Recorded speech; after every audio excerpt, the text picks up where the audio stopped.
Saint Joseph convent senior secondary school Ratlam.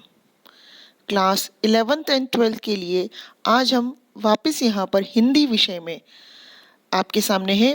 पुस्तक का नाम है अभिव्यक्ति और माध्यम, जिसका चैप्टर 2 है और आज उस चैप्टर का टाइटल है पत्रकारिता के विविध आयाम। तो पत्रकारिता किसे कहते हैं? तो पत्रकारिता की परिभाषा, उसके बारे में यहाँ पर जानकारी दी गई है। पत्रकारिता आधुनिक सभ्यता का एक प्रमुख व्यवसाय है जिसमें समाचारों का एकत्रीकरण, लिखना, जानकारी एकत्रित करके पहुंचाना, उसे संपादित करना और सम्यक प्रस्तुतिकरण आदि सम्मिलित है। अर्थात पत्रकारिता केवल एक फीचर नहीं है, उसमें बहुत सारी बातें शामिल है। जैसे पहले समाचारों को इकट्ठा किया जाता है, उन्हें प्रॉपर लिखा जाता है, सारी जानकारी एकत्र करके पत्रकार द्वारा न्यूज़ चैनल या अखबार के कार्यालय तक पहुंचाई जाती है। फिर उसमें एडिटिंग आदि की जाती है और उसके पश्चात वह पाठक अथवा दर्शक तक पहुंचता है। तो यह सारी प्रक्रिया पत्रकारिता कहलाती है। समाचार इकट्ठा करने से लेकर कार्यालय तक भेजना और उसके पश्चात उसको शुद्ध करके दर्शकों तक अच्छी तरह पहुंचाना, यह पत्रकारिता कहलाती है। तो आज के युग में पत्रकारिता के भी अनेक माध्यम हो गए, अनेक साधन हो गए। जैसे हमें अखबार द्वारा जानकारी मिलती है, मैगजीन्स होती है, रेडियो है, दूरदर्शन है और तो और आपको वेब पत्रकारिता का भी सहारा है। तो हम यहाँ पर एक सरल भाषा में दोबारा पत्रकारिता की परिभाषा देख रहे हैं। ऐसी सूचनाओं का संकलन और संपादन कर आम पाठकों तक पहुंचाना जिनमें अधिक से अधिक लोगों की रुचि हो और जो अधिक से अधिक लोगों को प्रभावित करती हो, वह पत्रकारिता कहलाता है। जैसे यहाँ पर उन सूचनाओं को, उन खबरों को यहाँ पर कलेक्ट किया जाता है, लोगों तक पहुंचाया जाता है जिसमें ज़्यादा से ज़्यादा लोगों की रुचि हो और जो ज़्यादा से ज़्यादा लोगों को प्रभावित करती हो, वह पत्रकारिता कहलाता है। सपोज इसका एग्जाम्पल हम देख सकते हैं। यदि भारत में चुनाव है तो यह एक पत्रकारिता का मुख्य विषय बन जाएगा। हर कोई इसमें इच्छा पूर्वक यहाँ पर रुचि लेना चाहेगा। लेकिन केवल यदि रतलाम नगर निगम के चुनाव हो तो दिल्ली के लोग इसे इतनी उत्सुकता से नहीं सुनेंगे, उनके लिए यह कोई विशेष महत्व की बात नहीं रहेगी। तो इस प्रकार से रतलाम के नगर निगम के चुनाव रतलाम के लिए मुख्य विषय है, मुख्य समाचार है, यह यहाँ पर मायने रखेंगे। तो विषय कितना प्रभावी है, किन लोगों को प्रभावित करता है, उन्हीं सूचनाओं का संकलन, कलेक्शन किया जाता है। यहाँ पर हमने एक चित्र लिया है। तो पत्रकारिता में केवल एक छोटा सा साधन नहीं है, इसमें कई लोगों का, कई वस्तुओं का योगदान रहता है। अब हम पत्रकारिता का एक महत्वपूर्ण भाग है, समाचार के बिना पत्रकारिता अपूर्ण है। तो हम समाचार की भी परिभाषा देखते हैं। समाचार किसी भी ऐसी ताज़ा घटना, विचार या समस्या की रिपोर्ट है जिसमें अधिक से अधिक लोगों की रुचि हो और जिसका अधिक से अधिक लोगों पर प्रभाव पड़ रहा है। तो आप देखते हैं कि यह जो परिभाषा है, यह काफ़ी कुछ पत्रकारिता से मिलती जुलती ही है, क्योंकि समाचार पत्रकारिता का मुख्य केंद्र बिंदु है।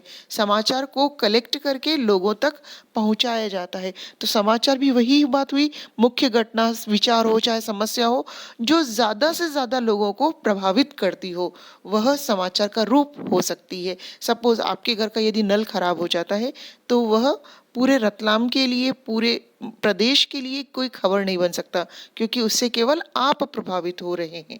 लेकिन यदि कोई विशेष घटना घटित होती है तो वह संपूर्ण देश के लिए एक समाचार का कार्य करती है। समाचार के मुख्य तत्व कौन कौन से हैं, अर्थात उसमें कौन कौन से मुख्य फीचर्स शामिल होने चाहिए। सबसे पहला बिंदु है इसमें नवीनता, अर्थात उसमें कुछ नयापन होना चाहिए। यदि आप बासी खबर पढ़ते हैं, वही जो आप जानते हैं वही यदि अखबार में या न्यूज़ चैनल पर टेलीकास्ट हो रहा है तो आपको मज़ा नहीं आएगा, आपके लिए उसमें कोई समाचार जैसी बात नहीं होगी। दूसरा, निकटता। यदि जैसे हम कहें कि मुंबई में भारी बारिश के कारण तबाही हो रही है, तो निकट, क्योंकि मुंबई हमसे बहुत दूर नहीं है, मुंबई की बारिश, मुंबई हमारे देश का एक हिस्सा है तो हमें प्रभावित करता है, तो समाचार का यह तत्व हमें प्रभावित करेगा।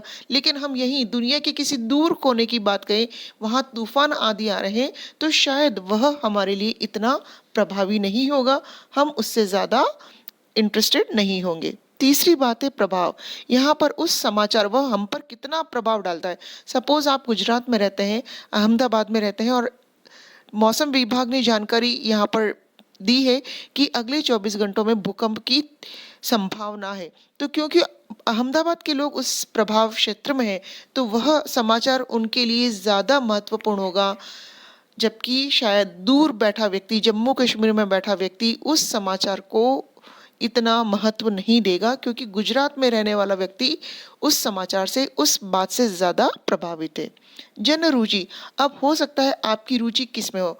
कुछ लोगों की रुचि क्रिकेट में होती है, राजनीति में होती है, किसी की कुकिंग में होती है, तो उसी आधार पर समाचार भी आपको प्रभावित करते हैं। तो समाचार में नवीनता भी होनी चाहिए, निकटता भी होनी चाहिए, अर्थात हमारे आसपास की खबरें हमें ज़्यादा प्रभावित करेंगी, वह आप पर प्रभाव भी डालना होना चाहिए, उसमें लोगों की रुचि भी होनी चाहिए, तभी वह समाचार कहलाएगा। टकराव, कई बार ऐसी परिस्थिति आती है कि दो वर्गों, दो लोगों के संघर्ष की कहानी भी लोग, दो मतों के संघर्ष की कहानी भी लोग बड़े उत्साह से सुनते हैं। तो यदि समाचारों में इस टकराव को स्थान दिया गया है तो वह भी महत्वपूर्ण हो जाएगा। छठा है महत्वपूर्ण लोग। जैसे यदि आज हम बात करते हैं सेलिब्रिटीज़ की बात करते हैं, यदि आज हम रतन टाटा की बात करते हैं, आज हम अजीम प्रेम जी की बात करते हैं, जो बड़े महान लोग हैं, हम नरेंद्र मोदी की बात करते हैं या हम स्मृति ईरानी की बात करते हैं, यदि ये लोग, इनके संदर्भ में कोई जानकारी दी जाएगी तो हम बड़े ध्यान से सुनेंगे, क्योंकि यह बड़ी हस्तियां हैं। लेकिन वही बात यदि हम सामान्य लोगों के संदर्भ में होगी तो वह समाचार नहीं होगी। अनोखापन, यहाँ पर समाचार में कुछ अनोखापन भी होना चाहिए। रोज की सामान्य दिनचर्या से जुड़ी यदि खबरें प्रकाशित होती रही और टेलीकास्ट होती रही तो हम उसमें कुछ भी यहाँ मज़ा नहीं ले पाएंगे, समाचार हमें प्रभावित नहीं करेगा। पाठक वर्ग की रुचि पर भी ध्यान रखता है, पाठक किस में रुचि रखता है। तो आजकल आप देखते होंगे अखबार में हर तरह की खबर होती है, राजनीति का भी कॉलम होता है, इंटरनेशनल न्यूज़ भी होती है, क्रिकेट से संदर्भ भी होती है, और तो और बच्चों के लिए भी कई बार विशेष कहानी आदि का प्रकाशन होता है। आपने देखा होगा क्रॉसवर्ड होते हैं, संपादकीय लेखन होते हैं। तो इस प्रकार से पाठक वर्ग को ध्यान में रखकर भी न्यूज़ बनाई और छापी जाती है। नीतिगत ढांचा, अर्थात हर अखबार की, हर टेलीविज़न, इन सब की अपनी एक पॉलिसी होती है, एक कुछ नीतियां होती है, उन नीतियों के आधार पर ही वे अपनी खबर को प्रसारित कर सकते हैं।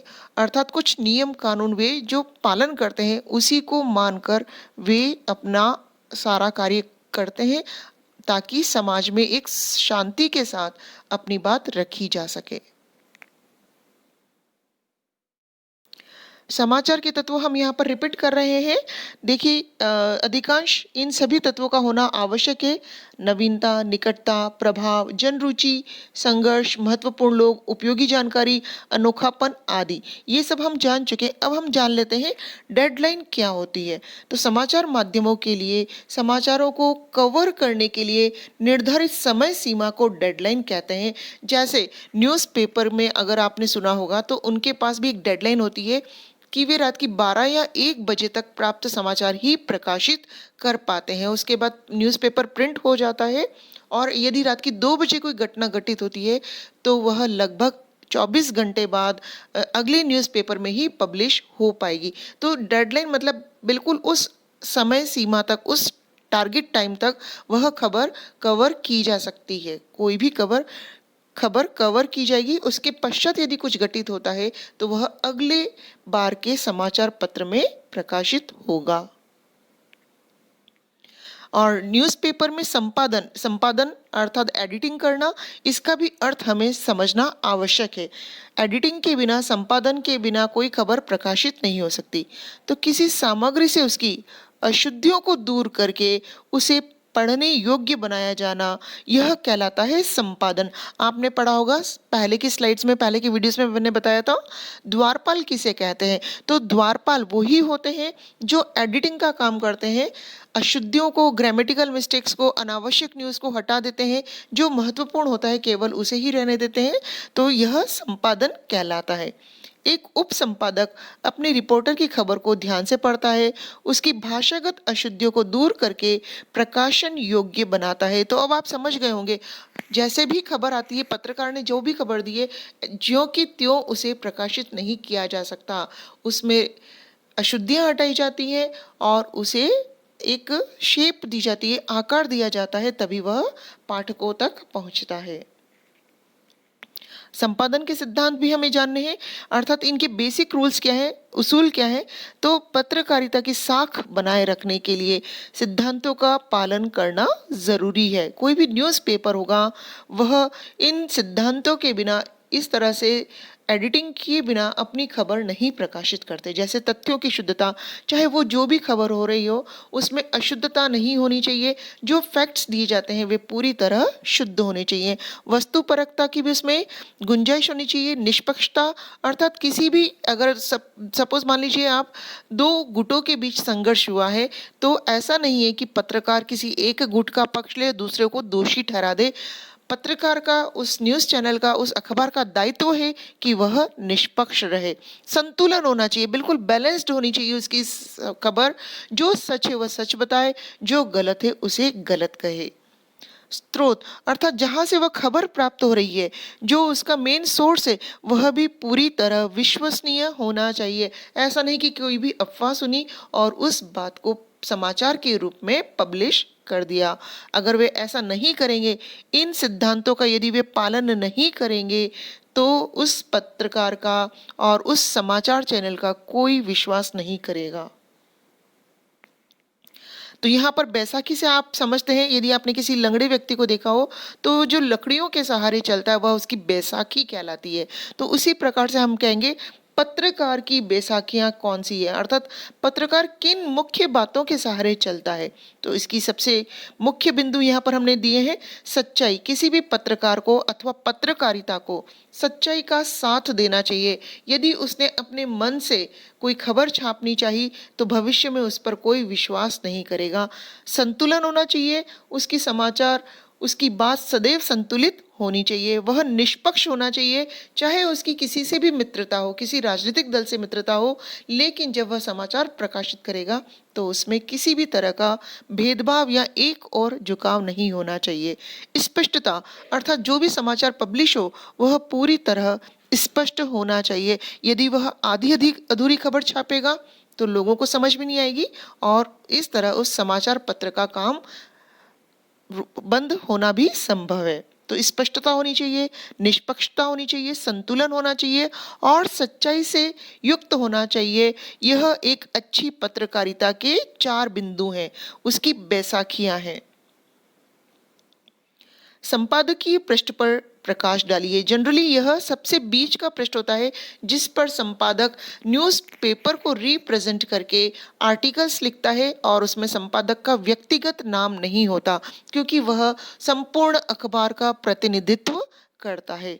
तो संपादकीय पृष्ठ को समाचार पत्र का महत्वपूर्ण पृष्ठ माना जाता है। इस पृष्ठ पर अखबार विभिन्न घटनाओं, समाचारों पर अपनी राय रखता है। सपोज अभी अगर यदि चुनाव होते हैं तो उस पर किसी एक दल की जीत, एक दल की हार, इस पर जब एनालिसिस किया जाता है तो वह संपादक अपनी राय रखता है और वह निष्पक्ष होना चाहिए। वह कभी भी अपना नाम नहीं देता, क्योंकि वह संपूर्ण अखबार को प्रतिनिधित्व दे रहा है और इस बात को हम संपादकीय कहते हैं। इसके अतिरिक्त विभिन्न विषयों के विशेषज्ञ महत्वपूर्ण जनसंचार माध्यम लेखन मुद्दों पर अपने विचार लेख के रूप में प्रस्तुत करते हैं। यदि आप समाचार पत्र पढ़ते हैं, यह एक अच्छी आदत यदि आपके भीतर है, तो आप देखेंगे समाचार पत्र का सबसे मध्य का पेज अलग अलग लेखकों के आर्टिकल से भरा हुआ रहता है और कई बार हमें ध्यान से पढ़ने पर अपनी जानकारी भी, हम उसमें बहुत सारी जानकारियां प्राप्त करते हैं जो हमें कभी मालूम ही नहीं होती। आमतौर पर संपादक के नाम पत्र भी इसी पृष्ठ पर प्रकाशित किए जाते हैं। वह घटनाओं पर आम लोगों की टिप्पणी होती है।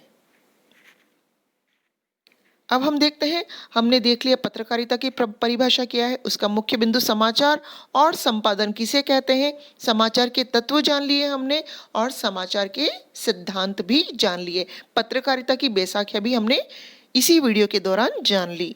तो यहाँ पर देखिए, पत्रकारिता के प्रमुख प्रकार कौन कौन से हैं? तो यहाँ पर केवल हमने मुख्य प्रकार लिए हैं: खोजपरक पत्रकारिता, विशेषीकृत पत्रकारिता, वॉचडॉग, एडवोकेसी और वैकल्पिक पत्रकारिता। अगली स्लाइड्स में हम इसका पूरा विवरण देख रहे हैं।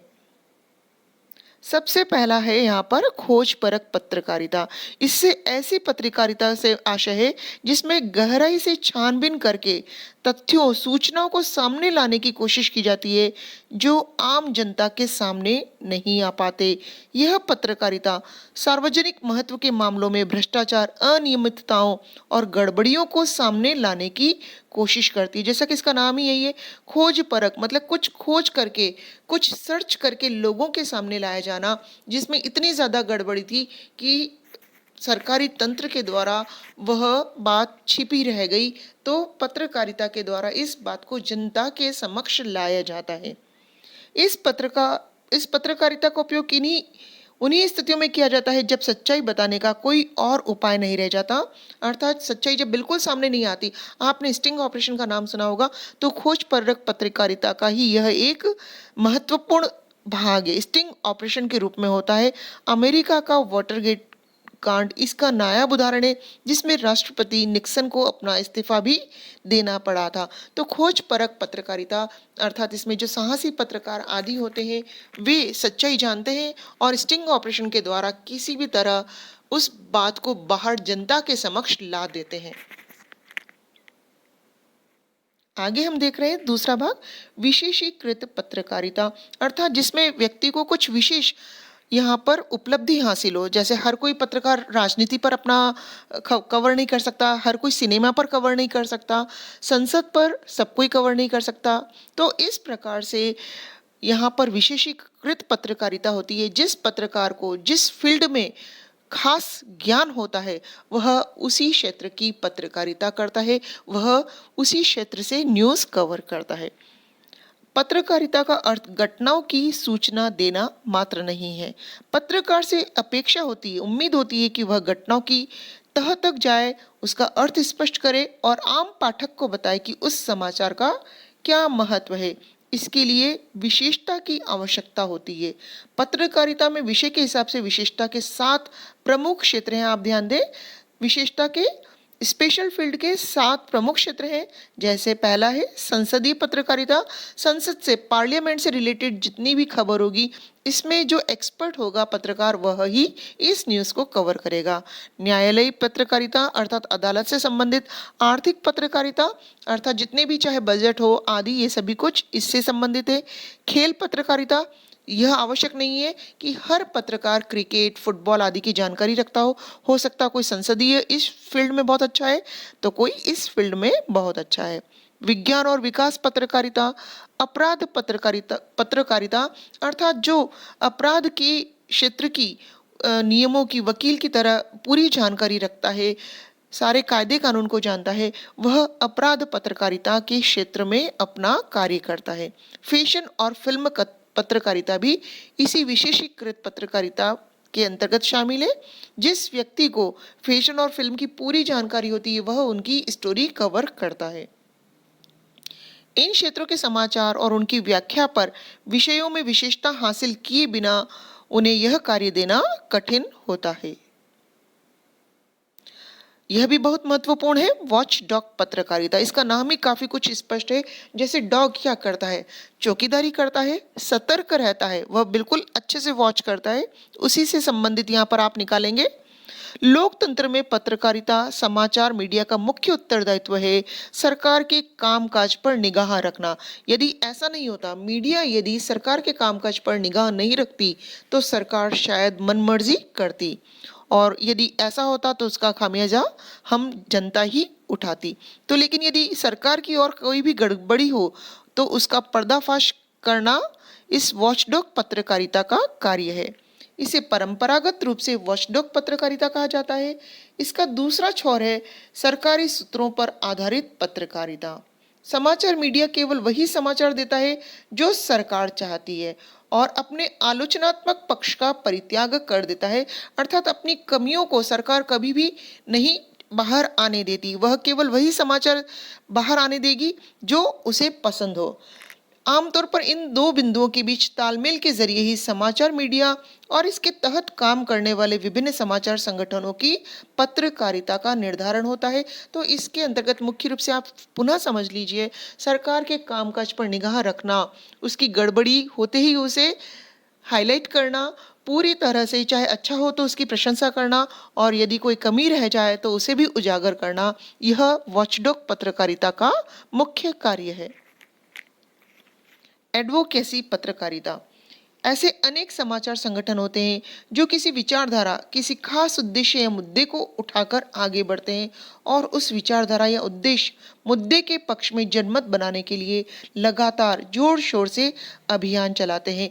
आप यह विचार या उद्देश्य कोई सा भी हो सकता है, चाहे नारी सुरक्षा ले लिया जाए। यदि सपोज कोई ऐसा क्राइम हुआ है देश में, यदि हम ध्यान दें तो 2012 में बहुत पहले यहाँ पर निर्भया कांड हुआ था, तो उसके पश्चात एक समाचार पत्रों ने जिम्मेदारी उठा ली थी, नारी सुरक्षा के लिए, अधिकारों के लिए बहुत सारी एक जनमत अभियान की तरह से कार्य किया गया था। तो लोगों के मध्य इस तरह से जागरूकता लाने के लिए, जनमत बनाने के लिए जोर शोर से अभियान चलाया जाता है, चाहे वह पर्यावरण संरक्षण हो, जल बचाओ अभियान हो। तो इस तरह से पत्रकारिता समाज को मार्ग दिखाने का भी कार्य करती है और वह एडवोकेसी पत्रकारिता के अंतर्गत गिना जाता है।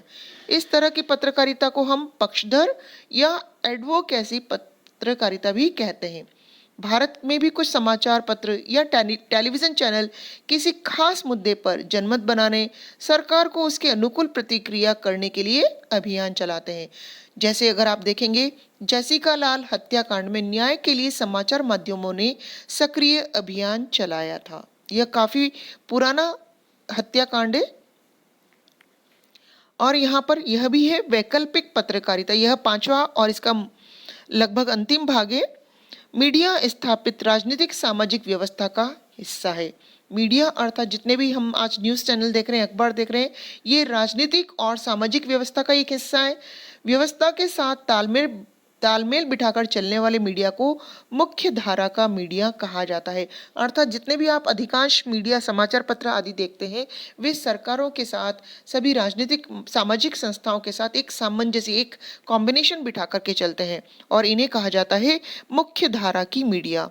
इस तरह की मीडिया आमतौर पर व्यवस्था के अनुकूल और आलोचना एक निश्चित दायरे में काम करते हैं। अर्थात ये अपनी बाउंड्री से बाहर नहीं जाते हैं। जो इन्होंने एक सर्टन अपने आसपास दायरा खींच रखा है, उसी में ये काम करेंगे। और इस तरह के मीडिया का स्वामित्व आमतौर पर बड़ी पूंजी के पास होता है और वे मुनाफे के लिए काम करती है और उनका मुख्यतः विज्ञापन से लाभ प्राप्त होता है। तो यह वैकल्पिक पत्रकारिता की परिभाषा नहीं है, यह मुख्य धारा की बात कही जा रही है। अब हम इससे जस्ट अगली वाली स्लाइड में देखते हैं वैकल्पिक पत्रकारिता क्या है।